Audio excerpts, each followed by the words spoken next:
Hi hello everyone. So first quarter का earning season start हो गया है, रिजल्ट सीजन स्टार्ट हो गया है, तो दोबारा से वही सेम एक्सरसाइज हमको करना है। सारी कंपनी सारे स्टॉक्स जो हमारे ट्रैकिंग यूनिवर्स में है उनका हमको रिजल्ट देखना है कि नंबर्स कैसे डिलीवर करें कंपनीज ने।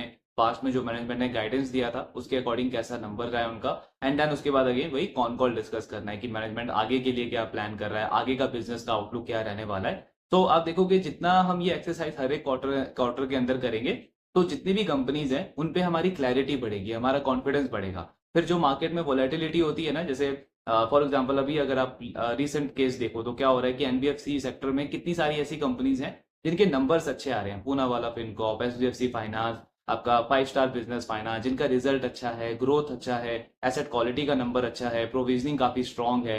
लेकिन उसके बाद भी मार्केट उनके स्टॉक्स को रिवॉर्ड नहीं कर रहा। या तो स्टॉक्स नीचे जा रहा है या स्टॉक बिल्कुल कंसोलिडेट कर रहा है। तो वहां पे आपका कन्विक्शन कैसे बढ़ेगा? बिजनेस एनालिसिस के थ्रू। जब हमको पता होगा कि बिजनेस अच्छा कर रहा है, उसका फंडामेंटल स्ट्रांग है, आगे का आउटलुक काफी स्ट्रांग है, एंड देन अगर वहां पे मार्केट उसको स्टॉक को रिवॉर्ड फिर भी नहीं कर रहा है, तब हमको समझ आएगा कि हाँ, ऐसे स्टॉक्स में, ऐसे बिजनेसेस में एक अच्छी इंटरेस्टिंग अपॉर्चुनिटी है, उसको हम एक्सप्लोर कर सकते हैं। बट उसके लिए ये एक्सरसाइज हमको हर एक क्वार्टर में रिपीट करनी है। तो अगेन इस क्वार्टर में भी आप देखोगे कुछ नई कंपनीज हम कवर कर रहे हैं, जिनमें कुछ अच्छी अपॉर्चुनिटी लगेगी। कुछ कंपनीज होगी जिनको पास्ट के क्वार्टर्स में हमने ट्रैक किया था बस, बट इस क्वार्टर में हम इग्नोर करेंगे, बिकॉज डेफिनेटली जहाँ पे परफॉर्मेंस अच्छी नहीं है वहाँ पे टाइम वेस्ट करने का कोई पॉइंट बनता नहीं है। तो वो सारा फोकस रहने वाला है हमारा। फिर से आज हम बेसिकली आनंद राठी के ऊपर डिस्कशन करेंगे।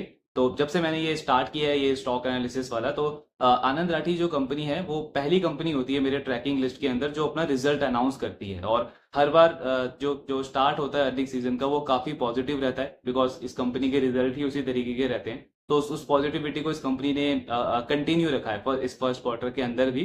काफी सॉलिड नंबर्स इन्होंने रिपोर्ट करे हैं। मतलब अगर आप नंबर देखोगे तो एयूएम ग्रोथ कंपनी का ऑलमोस्ट 59% के आसपास है। रेवेन्यू ग्रोथ इनका 35-36% है। मार्जिन तो स्टेबल होते हैं इनके, बिकॉज एसेट लाइट मॉडल है। 41-42% के आसपास के ऑपरेटिंग प्रॉफिट मार्जिन है इस कंपनी के। एंड नेट प्रॉफिट में भी 37-38% की ग्रोथ देखने को मिली है कंपनी के फर्स्ट क्वार्टर के अंदर। पर्सनली मैं थोड़ा एक्सपेक्ट कर रहा था कि इनके ग्रोथ के अंदर थोड़ा सा डिक्लाइन देखने को मिल सकता है, थोड़ा सा स्लोनेस देखने को मिल सकती है, बिकॉज ये कंपनी पिछले 2-3 साल से कंसिस्टेंटली 30-35% के रेट से ग्रो कर रही है। तो डेफिनेटली आपका जो बेस है वो बड़ा बन जाता है। जैसे अगर आपको 100 करोड़ के ऊपर अगर आपको 30% का ग्रोथ करना है तो आपको 130 करोड़ रेवेन्यू करना पड़ेगा। देन नेक्स्ट ईयर अगर आपको फिर से 30% की ग्रोथ करनी है तो आपको ऑलमोस्ट 170 करोड़ का रेवेन्यू करना पड़ेगा। तो जैसे जैसे आपको ग्रोथ मेंटेन करना है वैसे वैसे आपका बेस बड़ा बनता जाता है। तो और ऐसे तो हमने बहुत सारे बिजनेसेस को देखा ही है कि जब 2-3 साल का एक बहुत स्ट्रॉन्ग ग्रोथ फेस आता है तो थोड़ा सा स्लोनेस देखने को मिलता है। एंड मैनेजमेंट ने गाइडेंस भी दिया था, लगभग 20-22% का गाइडेंस दिया था इस कंपनी के फोर्थ क्वार्टर के बाद इन्होंने। लेकिन अगेन फर्स्ट क्वार्टर में इन्होंने, और नेचर ही रहा है आनंद राठी का तो ये कि गाइडेंस काफी कंजर्वेटिव देती है ये कंपनी, लेकिन जो डिलीवर है, जो एग्जीक्यूशन है इस कंपनी का, वो काफी ज्यादा सॉलिड रहता है। तो नंबर्स बहुत अच्छे रिपोर्ट किए इस कंपनी ने। देन बिजनेस मॉडल तो हमने इसका बहुत बार डिस्कस किया है, सारा लिंक आपको डिस्क्रिप्शन में मिल जाएगा पुराने एनालिसिस का। ब्रीफ में अगर हम समझे तो वेल्थ मैनेजमेंट कंपनी है आनंद राठी। एंड इनका बेसिक सा काम क्या है, आपके मेरे जैसे जो इन्वेस्टर्स होते हैं उनका पैसा मैनेज करती है। टारगेट इन्वेस्टर्स, जो टारगेट क्लाइंट्स हैं इस कंपनी के, वो ऑब्वियसली एचएनआईज, अल्ट्रा एचएनआईज इनके टारगेट क्लाइंट्स होते हैं। बट एक आपको ट्रेंड देखने को मिलेगा इस कंपनी के क्लाइंट सेगमेंट के अंदर। सो बेसिकली जो मास एफ्लुएंट्स हैं, जिनका पोर्टफोलियो जो है वो 50 लाख से स्टार्ट होकर के 5 करोड़ तक होता है, उसका उसका जो एलोकेशन है इनके टोटल एयूएम में, वो पिछले कुछ साल में काफी काफी बड़े मार्जिन से कम हुआ है। पहले वो वाला क्लाइंट जो है वो 30% कॉन्ट्रीब्यूट करते थे आनंद राठी के टोटल एयूएम के अंदर। अब वो अराउंड 22-23% करते हैं। और जो एचएनआई और अल्ट्रा एचएनआई वाले सेगमेंट हैं, जो क्लाइंट्स हैं, उनका उनका शेयर जो है वो लगातार बढ़ रहा है इनके टोटल एयूएम के अंदर। तो एचएनआई तो अराउंड 53% कॉन्ट्रीब्यूट करता है, मतलब जिनका पोर्टफोलियो का साइज 5 करोड़ से लेकर के 50 करोड़ के बीच में होता है। एंड जो अल्ट्रा एचएनआईज हैं जिनका पोर्टफोलियो स्टार्ट 50 करोड़ से होता है और उसके आगे का नंबर होता है, तो वो अराउंड 25% के आसपास कॉन्ट्रीब्यूट करता है आनंद राठी के टोटल एयूएम के अंदर। तो ये इनका एयूएम मिक्स है। देन प्रोडक्ट मिक्स अगर आप देखोगे तो आनंद राठी बहुत सिंपल रखता है अपने अपने इन्वेस्टमेंट थीसिस को। सिर्फ 3 ही प्रोडक्ट्स में ये कंपनी डील करती है। पहला है इक्विटी म्यूचुअल फंड, और इक्विटी म्यूचुअल फंड अगर आप देखोगे तो 48% कॉन्ट्रीब्यूट करता था इस कंपनी के टोटल एयूएम के अंदर। अब 54% जो इनका पैसा है वो इक्विटी म्यूचुअल फंड के अंदर है। डेट म्यूचुअल फंड पहले 11% था, अब कम होकर के 7% हो गया है। एंड लास्टली जो इनका MLD है, non principal protected structure product, so वो अराउंड 24% के आसपास कंट्रीब्यूट करता है टोटल प्रोडक्ट मिक्स के अंदर। अब इनके रिजल्ट अच्छे क्यों है? बिकॉज एक तो हम बोल सकते हैं AUM इतना अच्छा ग्रो हुआ है 59%, तो उसका एक रीजन M2M भी रहा है, mark to market. Because market ने इतने अच्छे रिटर्न दिए पिछले 1-1.5 साल के अंदर, ऑलमोस्ट 20-25% के रिटर्न दिए, तो वहां से पॉसिबल है कि ग्रोथ आई हो। लेकिन उसके अलावा भी अगर आप एक वेल्थ मैनेजमेंट कंपनी के जो बाकी फंडामेंटल्स होते हैं वो अगर आप देखोगे आनंद राठी का, तो वो भी काफी स्ट्रांग है। जैसे इनका जो नेट इनफ्लो है वो नंबर काफी अच्छे से ग्रो हो रहा है। नेट इनफ्लो का मतलब क्या हुआ कि आप क्लाइंट से कितना फ्रेश पैसा लेकर के आए हो।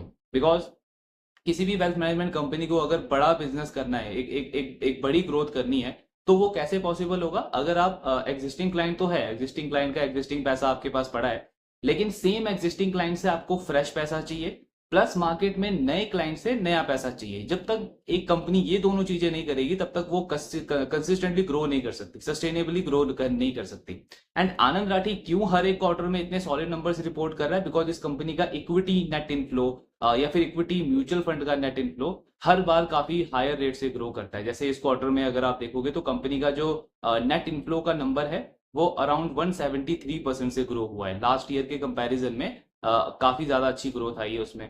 प्लस अगर आप इनका इक्विटी म्यूचुअल फंड नेट के अंदर इनफ्लो देखोगे तो उसमें तो ऑलमोस्ट 6-7x ग्रोथ रही है। लास्ट क्वार्टर में उसमें हमने नेगेटिव ग्रोथ देखा था, बिकॉज आनंद राठी का जो मॉडल पोर्टफोलियो है उसमें इन्होंने स्मॉल कैप स्कीम के अंदर रिडेम्पशन किया था, कुछ प्रॉफिट बुकिंग की थी अपने क्लाइंट्स के लिए, तो इनका नेट इनफ्लो का नंबर नेगेटिव हो गया था। लेकिन मैनेजमेंट ने गाइडेंस दिया था कि ये वन ऑफ है, और अगले क्वार्टर में वापस से आप इसमें पॉजिटिव ट्रेंड देखोगे तो अगेन एक बहुत सॉलिड ग्रोथ देखने को मिला है हमें इस कंपनी के equity mutual fund net inflow के अंदर।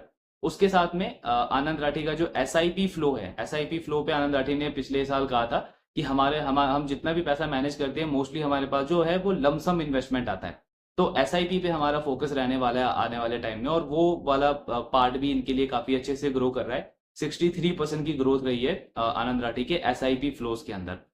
तो ये सारी चीजें हमको क्या शो कर रही है कि इस कंपनी की मार्केट में क्रेडिबिलिटी बहुत अच्छी है, कंपनी का ट्रस्ट बहुत अच्छा है अपने क्लाइंट्स के बीच में। बिकॉज सिंपल लॉजिक लगा सकते हो आप अगर किसी को अपना पैसा मैनेज करने को दे रहे हो एंड वहां पे अगर आपको अच्छी सर्विस नहीं मिल रही है या फिर उस तरीके का रिटर्न नहीं मिल रहा है जैसा आपको कमिट किया गया था, तो डेफिनेटली आप उनको फ्रेश पैसा तो नहीं देने वाले, या फिर आप ये कोशिश करोगे कि जो आपने इन्वेस्टमेंट दिया है उसको आप धीरे धीरे कम कर लो आने वाले टाइम के अंदर।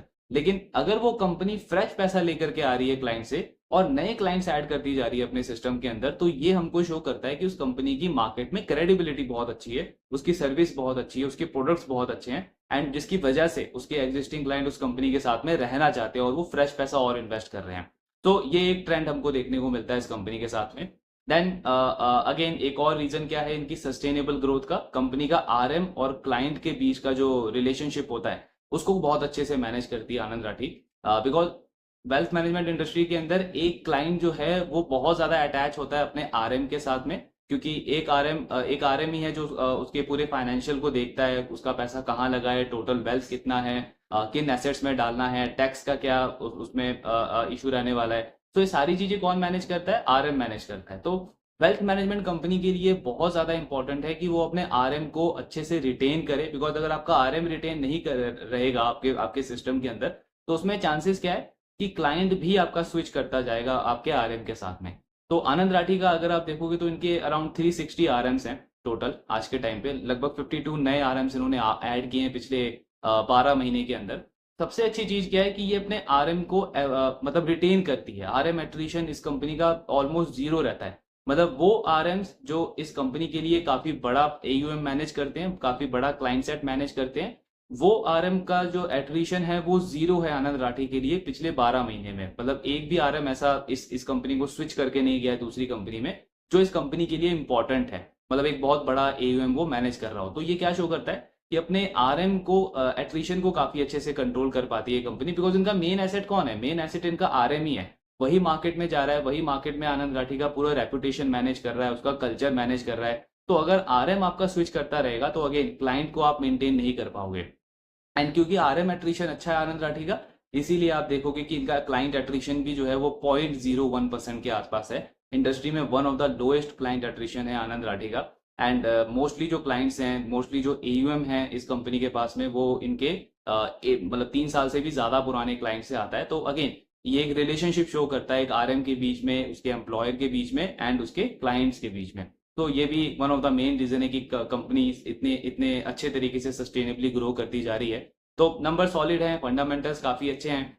देन इनके जो बाकी के जो 2 सेगमेंट है, डिजिटल वेल्थ जिसमें कंपनी मासेस को टारगेट करती है, जिनका पोर्टफोलियो 10 लाख के आसपास होता है, उनको यही एडवाइजरी सर्विसेज देती है कंपनी ऑनलाइन के थ्रू, टेक्नोलॉजी के थ्रू। रिसर्च वगैरह सेम रहता है जो एचएनआई क्लाइंट्स के लिए रहता है। तो वो वाला बिजनेस भी ठीक ठाक कर रहा है, एयूएम ग्रोथ उसमें भी अच्छी है।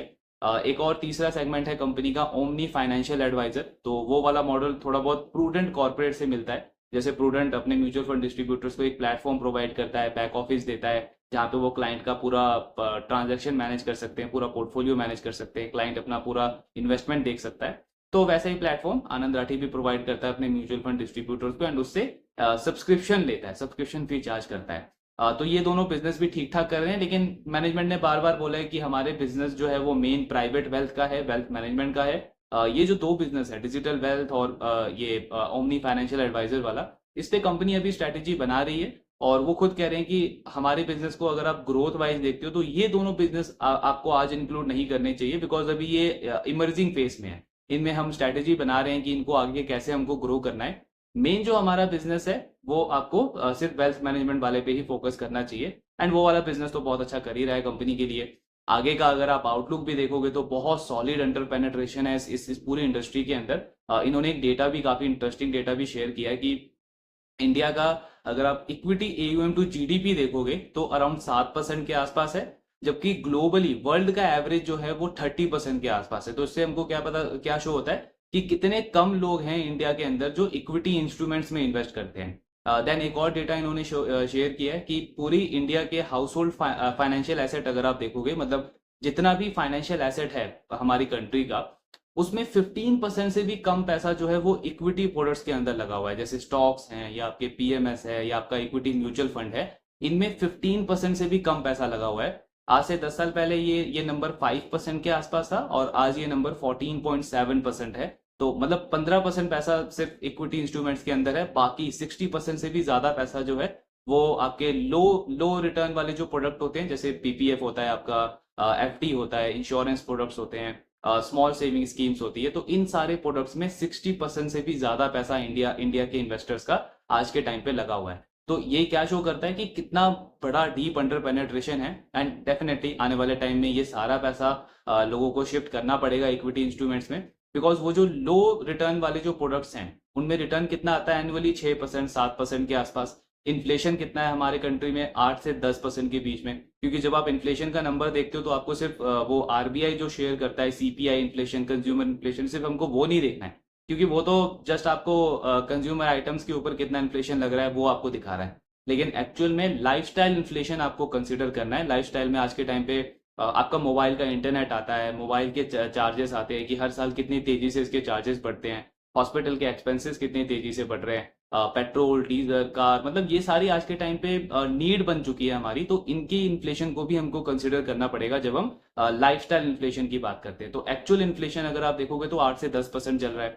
वीजा भी इन जो हमारा मोस्टली जो पैसा लगा हुआ है इन्वेस्टर्स का, वो कितने लो रिटर्न वाले प्रोडक्ट्स में लगा है, जहां पे 6 से 7% का रिटर्न आता है। तो रियल रिटर्न अगर आप देखोगे आज के टाइम पे इन्वेस्टर्स को कितना मिल रहा है, -4 -5% के आसपास। तो डेफिनेटली ये चीज रिवर्स होगी, शिफ्ट होगा, इन्वेस्टर्स का पैसा इक्विटी में आएगा, इक्विटी म्यूचुअल फंड्स में आएगा। तो जब वो पैसा इक्विटी म्यूचुअल फंड्स में आएगा तो उसको मैनेज करने के लिए कौन चाहिए, वेल्थ मैनेजमेंट कंपनीज चाहिए, आपको प्रोफेशनल एडवाइस चाहिए।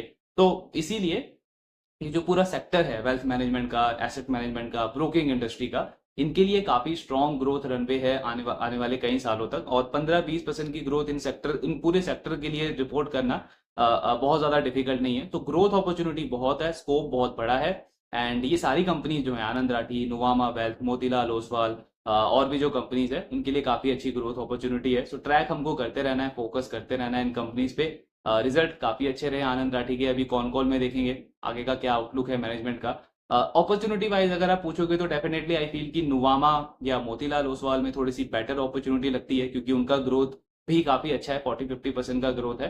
बट उनका जो स्टॉक है वो अराउंड 20-25-14 के पी मल्टीपल पे ट्रेड कर रहा है। विद आनंद राठी का ऑलरेडी ये काफी अच्छी री रेटिंग हो चुकी है, 70 के आसपास ये स्टॉक ट्रेड कर रहा है। सो अपॉर्चुनिटी वाइज बाकी प्लेयर्स थोड़े से बेटर लगते हैं करंट लेवल्स के ऊपर, लेकिन यस अनडाउटेडली आनंद राठी एक बहुत एफिशिएंट बिजनेस है, लगातार अपनी परफॉर्मेंस को सस्टेन कर रहा है। एंड देखेंगे अभी कॉन कॉल में आगे का क्या आउटलुक देता है मैनेजमेंट, आगे का क्या गाइडेंस रहता है इनका। सो ये ओवरऑल एनालिसिस था आनंद राठी के ऊपर, एंड आपके जो भी डाउट्स हैं do let me know in the comment box. Thank you very much.